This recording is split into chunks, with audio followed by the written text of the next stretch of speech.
Isang pagala-galang unggoy sinisi sa pagkawala ng kuryente sa Sri Lanka. Isang unggoy ang pagala-gala ang naging dahilan ng pagkawala ng kuryente sa buong bansa ng Sri Lanka.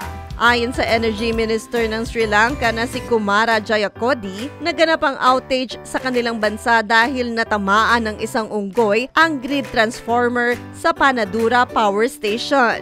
Nangyari ang blackout o outage ng 11 AM noong linggo kung saan agad naman ginawa ng paraan ng mga utility officials na maibalik ang kuryente lalo na sa mga ospital at water purification facilities. Dahil dito ay humingi rin ng paumanhin ang Ceylon Electricity Board sa naganap na blackout.